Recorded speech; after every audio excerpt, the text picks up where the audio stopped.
Olá, juntos mais uma vez para o nosso estudo em grupo. Estamos estudando nos domínios da mediunidade.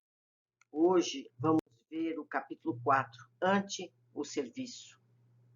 Leve chamamento à porta provocou a saída de um dos companheiros da atitude de meditação para atender.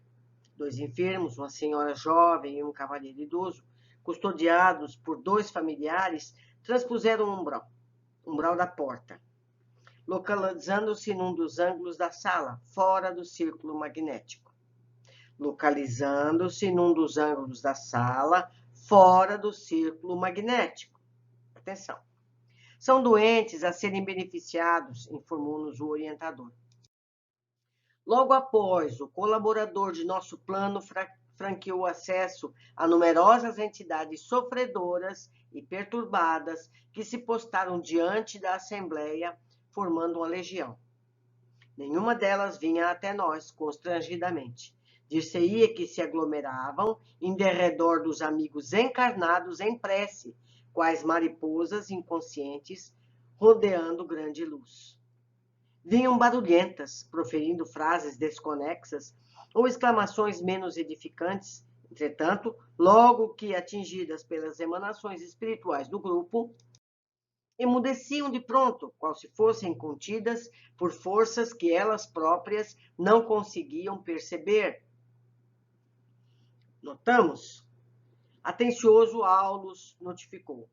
São almas em turvação mental, que acompanham parentes, amigos ou desafetos às reuniões públicas da instituição a que se desligam deles, quando os encarnados se deixam renovar pelas ideias salvadoras, expressas na palavra dos que veiculam o ensinamento doutrinário. Modificando o centro mental daqueles que habitualmente vampirizam, essas entidades vêm-se como que despejadas de casa, porquanto alterada a elaboração do pensamento.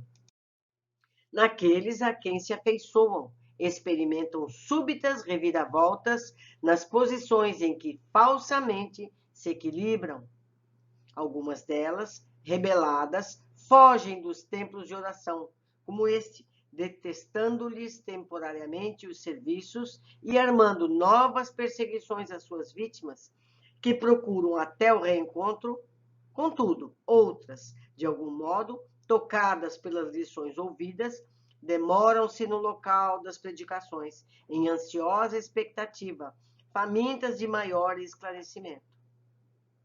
Hilário, que recebia surpreso semelhantes informes, perguntou curioso: que ocorre, porém, quando os encarnados não prestam atenção aos ensinamentos ouvidos? Sem dúvida, passam pelos santuários da fé na condição de urnas cerradas, impermeáveis ao bom aviso, continuam inacessíveis à mudança necessária. Mas este mesmo fenômeno se repete nas igrejas de outras confissões religiosas. Sim, a palavra desempenha significativo papel nas construções do espírito. Sermões e conferências de sacerdotes e doutrinadores em variados setores da fé, sempre que inspirados no infinito bem, guardam o objetivo de elevação moral. O assistente meditou um instante e acrescentou: entre os homens, porém, se não é fácil cultivar a vida digna, é muito difícil habilitar-se a criatura à morte libertadora. Comumente, desencarna-se a alma sem que se desagreguem os pensamentos enovelados em situações, pessoas e coisas da terra. A mente, por isso, continua encarcerada nos interesses quase sempre inferiores do mundo, cristalizada e enfermiça em paisagens inquietantes criadas por ela mesma. Daí o valor do culto religioso respeitável, formando um ambiente propício à ascensão espiritual, com indiscutíveis vantagens, não só para os espíritos encarnados que a ele assistem com sinceridade e fervor, mas também para os desencarnados que aspiram à própria transformação. todos os santuários, em seus atos públicos, estão repletos de almas necessitadas que a eles comparecem sem o veículo denso, sequiosas de reconforto. Os expositores da boa palavra podem ser comparados a técnicos eletricistas, desligando as tomadas mentais através dos princípios libertadores que distribuem na esfera do pensamento. Sorriu bem-humorado e prosseguiu. Em razão disso, as entidades vampirizantes operam contra eles, muitas vezes envolvendo-lhes os ouvintes em fluidos entorpecentes, conduzindo esses últimos ao sono provocado para que se lhes adie a renovação. Viram? Observando os irmãos retardados que se abeiravam da mesa num quase semicírculo, tive a ideia de usar o psicoscópio, de modo a examiná-los devidamente, ao que Aulus informou prestimoso. Não será preciso, bastará uma análise atenta para a colheita de resultados interessantes, de vez que os nossos amigos estampam no próprio corpo perispiritual os sofrimentos de que são portadores. Notei que o assistente não desejava alongar a conversação, de certo preparando-se para colaborar com nos trabalhos próximos, e por esse motivo aproveitei os instantes à nossa frente, especificando observações junto aos companheiros menos felizes que se uniam estreitamente uns aos outros entre a angústia e a expectação. Pareciam envolvidos em grande nuvem ovalada, com nevoeiro cinza escuro, espesso, imóvel, agitado por estranhas formações. Reparei o conjunto, notando que alguns deles se mostravam enfermos, como se estivesse ainda na carne. Membros lesados, mutilações, paralisias, ulcerações diversas eram perceptíveis ao rápido olhar. Talvez porque Hilário e eu nos demorássemos em atencioso exame, na posição de aprendizes em aula, um dos colaboradores espirituais da reunião acercou-se de nós e falou cordial. Nossos irmãos sofredores trazem consigo, individualmente, o estigma dos erros deliberados a que se entregaram. A doença, como resultante de desequilíbrio moral, sobrevive no perispírito alimentada pelos pensamentos que a geraram, quando esses pensamentos persistem depois da morte do corpo físico, mas adquirem melhoras positivas em reunião de intercâmbio? Indagou Hilário espantadiço. Sim, esclareceu o interlocutor, assimilam ideias novas com que passam a trabalhar, ainda que vagarosamente, melhorando a visão interior e estruturando assim novos destinos. A renovação mental é a renovação da vida. Meditei na ilusão dos que julgam na morte livre passagem da alma em demanda do céu ou do inferno como lugares determinados de alegria ou de padecimento. Não raros na terra se capacitam de que trazemos conosco os sinais de nossos pensamentos, de nossas atividades, de nossas obras, e o túmulo nada mais faz que o banho revelador das imagens que escondemos no mundo sob as vestes da carne. A consciência é um núcleo de forças em torno do qual gravitam os bens e os males gerados por ela mesma, e ali estávamos defrontados por vasta fileira de almas, sofrendo nos purgatórios diferenciados que lhes eram característicos. Abeiramo-nos de triste companheiro, de macilenta expressão fisionômica, e Hilário, num impulso todo humano, perguntou-lhe: Amigo, como te chamas? Eu? Tartamuteou o interpelado, e num esforço tremendo e inútil para recordar-se de alguma coisa, juntou: Eu não tenho nome. Impossível, considerou meu colega dominado de espanto. Todos temos um nome. Esqueci-me de tudo, comentou o infeliz desoladoramente. É um caso de amnésia a estudar, aclarou o companheiro da equipe de trabalho que visitávamos. Fenômeno natural? Interrogou Hilário perplexo. Sim, pode ser natural, em razão de algum desequilíbrio trazido da Terra, mas é possível que o nosso amigo esteja sendo vítima de vigorosa sugestão pós-hipnótica, partida de algum perseguidor de grande poder sobre os seus recursos mnemônicos. Encontra-se ainda profundamente imantado às sensações físicas e a vida cerebral nele ainda é uma cópia das linhas sensoriais que deixou.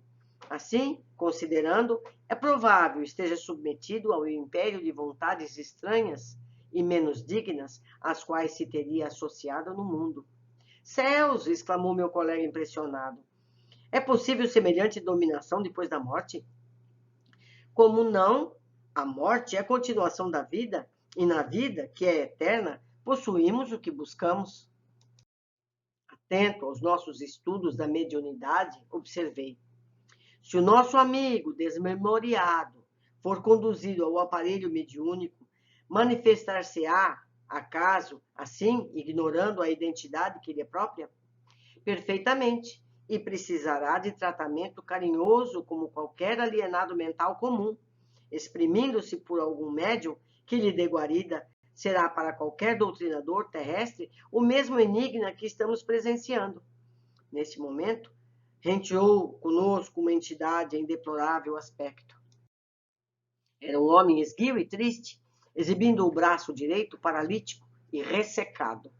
Atendendo ao meu olhar interrogativo, o companheiro, como quem não mais dispunha de tempo para o comentário fraterno, apenas me disse: faça uma auscultação, repare por si mesmo.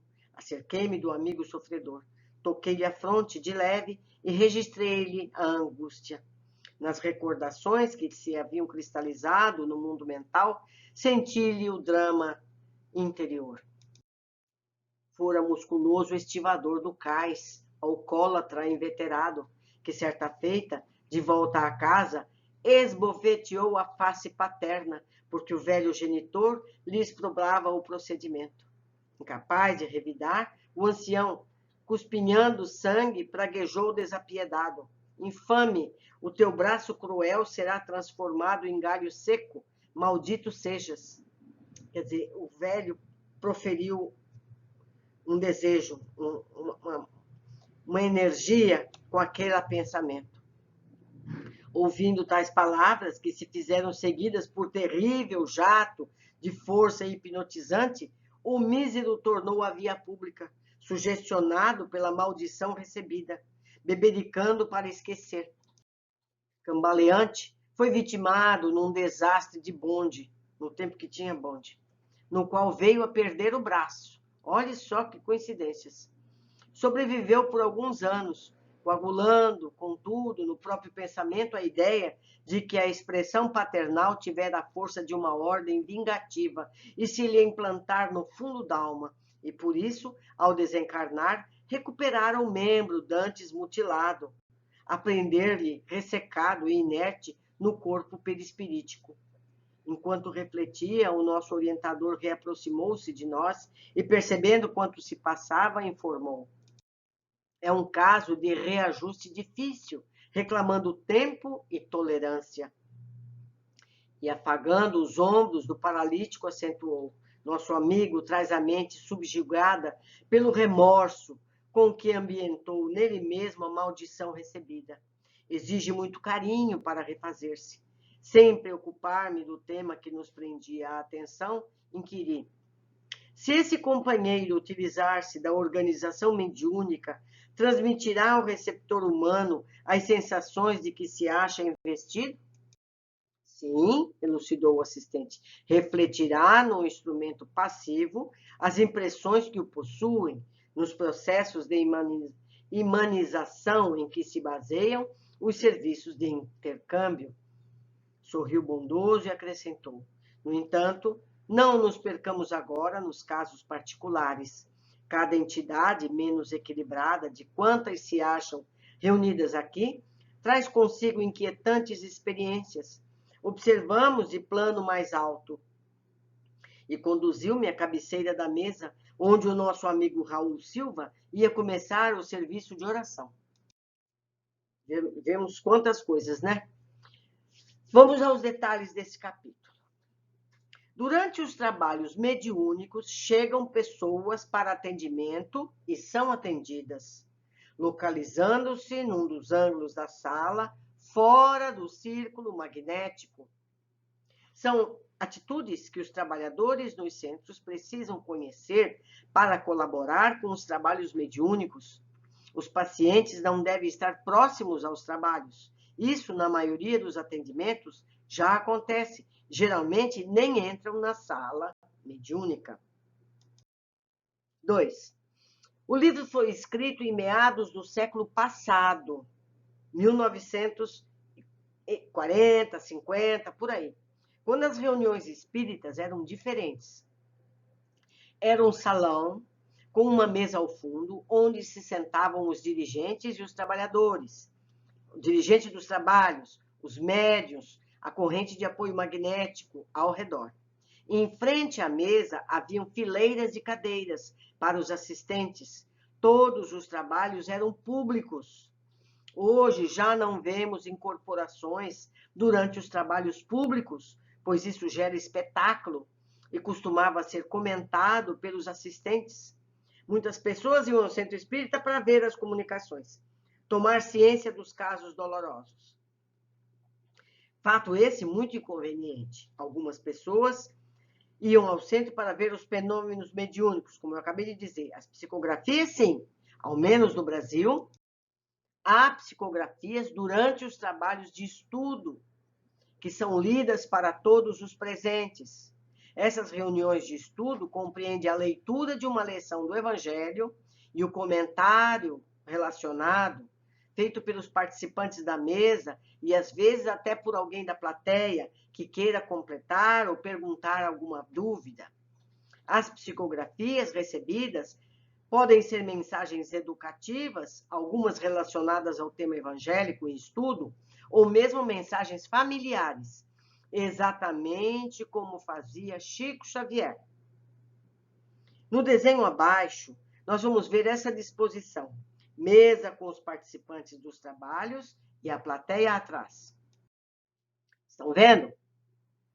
Era assim que era feito e Chico Xavier sempre continuou fazendo assim. Hoje, os trabalhos de tratamento espirituais são reservados. No caso do Chico, a mesma coisa. Certo? Era reservado. Os médios dirigentes do grupo de apoio magnético. No desenho abaixo, nós vamos ver como era a sala dos trabalhos mediúnicos na Sociedade Espírita Parisiense de Estudos nos dias de Kardec, segundo a descrição da época. Ó, vemos aqui a mesma coisa que a outra foto, só que esse aqui ainda completa com a imagem sugerida dos espíritos. Vocês percebem que todos estão psicografando. Eles têm o espírito intuindo a psicografia de cada um deles. E a plateia ali, em oração, aguarda para saber do resultado dessas psicografias, as mensagens que são feitas. Vemos aí exatamente como era feito no Brasil. Se refere à psicografia durante os estudos. Seguindo com o nosso comentário. Logo após, um colaborador de nosso plano franqueou acesso a numerosas entidades sofredoras e perturbadas que se postaram diante da Assembleia, formando legião. Se aglomeravam em derredor dos amigos encarnados, em prece, com as mariposas inconscientes rodeando grande luz. A sala dos trabalhos é vedada aos espíritos, que só entram quando admitidas pelos dirigentes espirituais. Nos centros espíritas bem assessorados, há equipe de trabalhos que coordenam o acesso dos espíritos segundo as suas necessidades e conveniências. Aulus descreve esses espíritos. São almas em turvação mental, que acompanham parentes, amigos ou desafetos às reuniões públicas da instituição e que se desligam deles quando os encarnados se deixam renovar pelas ideias salvadoras expressas na palavra dos que veiculam o ensinamento doutrinário. Por isso é tão importante o Evangelho em todos os trabalhos públicos. Ele se refere às reuniões públicas e destaca a importância dos estudos evangélicos durante as reuniões públicas, como sempre fez Chico Xavier, pois é uma oportunidade educativa, não só para os encarnados, como para os desencarnados, que acompanham os frequentadores. A leitura de um tema e explanação por alguns trabalhadores da casa auxilia muito a melhora dos padrões mentais, favorecendo a mudança de atitudes. Aulus segue falando sobre as vantagens dos temas do Evangelho explanados nas reuniões. Os expositores da boa palavra podem ser comparados a técnicos eletricistas, desligando tomadas mentais através dos princípios libertadores que distribuem na esfera do pensamento. Essas oportunidades podem facilitar o acesso de desencarnados a planos mais convenientes ao desenvolvimento, que continua a convivência nos locais que vivia antes, com hábitos antigos, sem oportunidades de evolução dos processos espirituais em colônias educativas. Aos espíritos ignorantes não interessa esse esclarecimento dos que eles se aproveitam, conduzindo esses últimos ao sono provocado para que se lhes adie a renovação. O sono não é provocado somente por esse fato. Há outros motivos que certamente será citado oportunamente, mas é importante ter em mente essa razão. Então, a gente precisa se manter lúcido para aproveitar todo o conteúdo do ensinamento. 7. Hilário pergunta ao dirigente espiritual dos trabalhos se as explanações auxiliam na melhora dos espíritos que aparecem ali com doenças e mutilações provocadas por seus passados e pensamentos, e tem resposta clara. Sim, assimilam ideias novas com que passam a trabalhar, ainda que vagarosamente, melhorando a visão interior e estruturando assim novos destinos. A renovação mental é a renovação da vida. Portanto, as explanações evangélicas doutrinárias ajudam aos encarnados e desencarnados. Precisamos continuar falando em Jesus. Precisamos continuar trazendo a mensagem de Jesus, porque ela é a principal. Quem somos nós para dar doutrinações? Primeiro, Jesus. Podemos falar a respeito baseados em Jesus. É como uma libertação, nos casos simples, que existem para a maioria das pessoas nos dois planos da vida. Vimos um caso de dano perispiritual provocado pela palavra, conhecido genericamente como maldição. O pai que foi agredido afirma que o braço do filho secaria. Ouvindo tais palavras, que se fizeram seguidas de terrível jato de força hipnotizante, o mísero tornou a via pública, sugestionado pela maldição, recebia, bebericando para esquecer. Mas, uma vez, vemos o poder dos pensamentos e suas consequências. Vigiar sempre o que pensamos, afastar de nossa mente os pensamentos negativos, porque todos perdemos com isso. Não é verdade? Se não podemos pensar no bem, no mínimo não pensemos no mal. Deixo aqui meu e-mail, deixo aqui o meu contato no Facebook. Eu espero pela opinião de vocês sobre essas lições. Contribuam com a opinião de vocês, porque juntos podemos crescer mais rapidamente. Um abraço e até nosso próximo capítulo.